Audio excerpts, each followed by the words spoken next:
Bonjour Stéphanie, bonjour Catherine. Bonjour. Bonjour. Alors vous allez nous présenter un petit peu quelques-uns des outils sur lesquels vous travaillez en formation. Est-ce que vous pouvez nous donner quelques-uns de ces outils, lesquels vous utilisez majoritairement?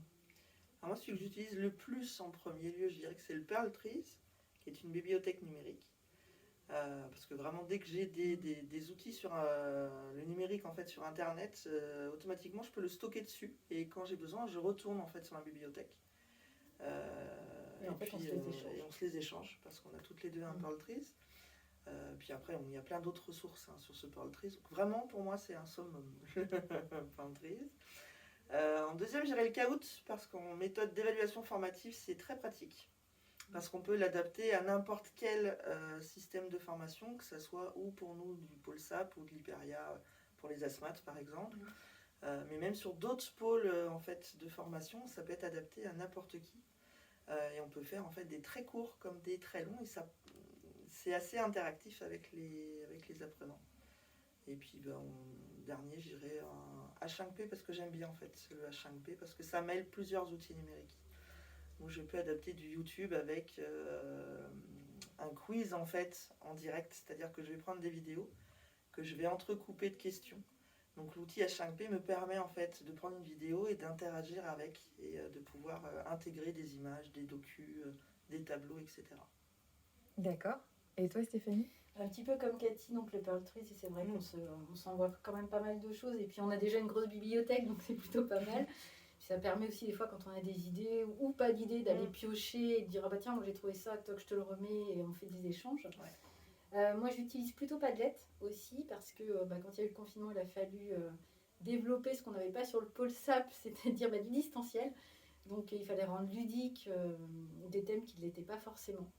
Et puis ça aide aussi, comme disait Cathy, pour l'université du domicile, donc les formations pour les assistantes maternelles. Ça fait des supports supplémentaires qu'elles peuvent voir après, et puis on peut faire le suivi après la formation et revenir dessus. Et donc c'est plutôt pas mal, et c'est des ressources en plus qui sont chouettes, parce que Padlet c'est gratuit, donc on peut effectivement toujours remettre aussi du contenu dessus, et ils peuvent toujours y avoir accès. Moi j'aime bien utiliser Prezi. Je trouve ça beaucoup mieux, on va dire, que le PowerPoint aussi. Parce qu'on peut mettre des liens vidéo, c'est plus sympa, c'est plus interactif. Ça permet vraiment de faire plein de choses avec des fonds différents.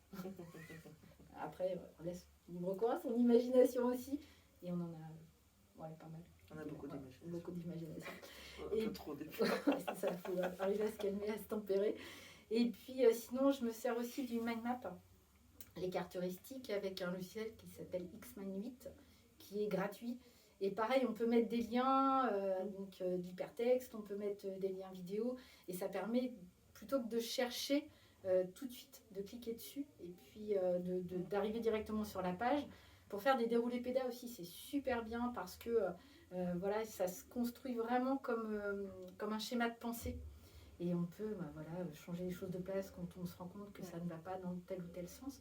Donc c'est vraiment chouette, et c'est des outils même que nous on transmet en tout cas aux assistants de vie aux familles pour leur révision. Et comme elle est gratuite en plus cette appli-là, et bien, ils mettent ça sur leur téléphone portable et ils se créent leur révision avec des mots-clés.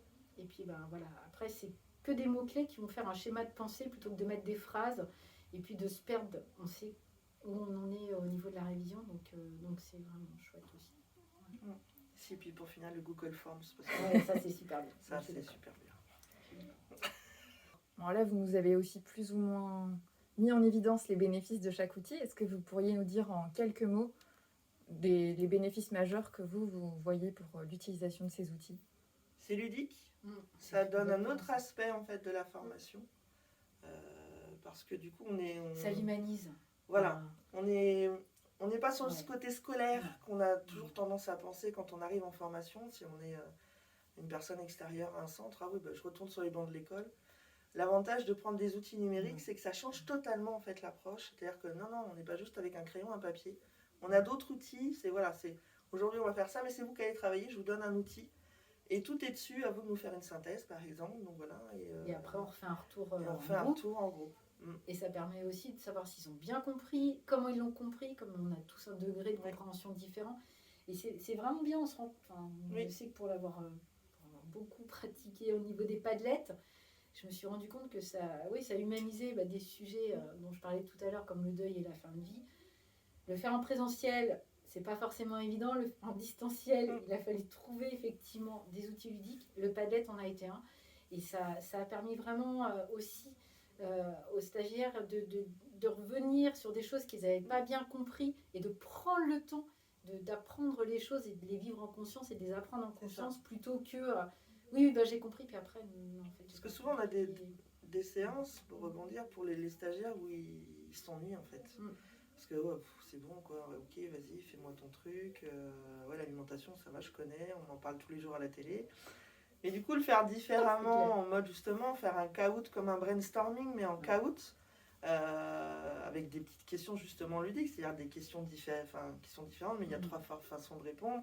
Et mettre dans les réponses une réponse totalement absurde, ça leur fait ça fait vraiment un petit truc un peu théâtral, mais qui donne aussi une envie. Du coup, on écoute plus, parce on reste en capacité d'écoute.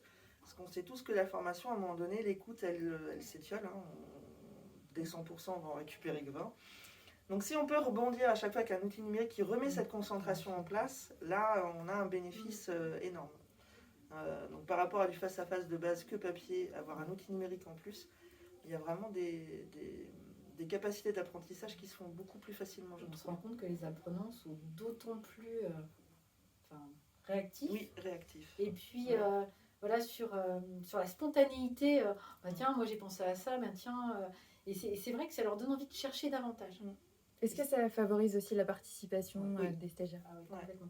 Complètement. Et puis en fonction de comment est-ce qu'on fait partager, ça peut aussi améliorer une cohésion de groupe. Pour des fois, parce que c'est quand même des groupes des fois difficiles, parce que les gens n'ont pas tous les mêmes affinités, ce qui est normal.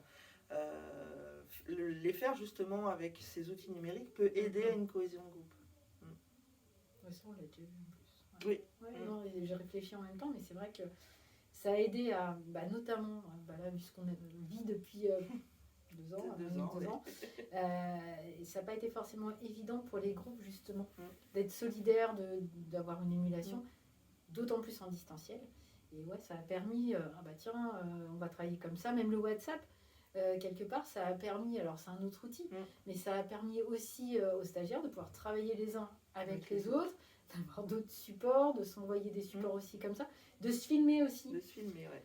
Parce que faire des pratiques quand on n'a pas de plateau technique et quand on est chez soi, c'est pas facile. Donc en fait, les apprenantes se filmaient chez elles, nous envoyaient les vidéos par WhatsApp, nous on décortiquait les vidéos et on leur redonnait la correction en direct, effectivement. Avec le Teams aussi, qui était intéressant du coup. Donc c'est vraiment chouette. On a cette possibilité de se servir de ces outils pour justement actuels pour pouvoir dispenser nos formations.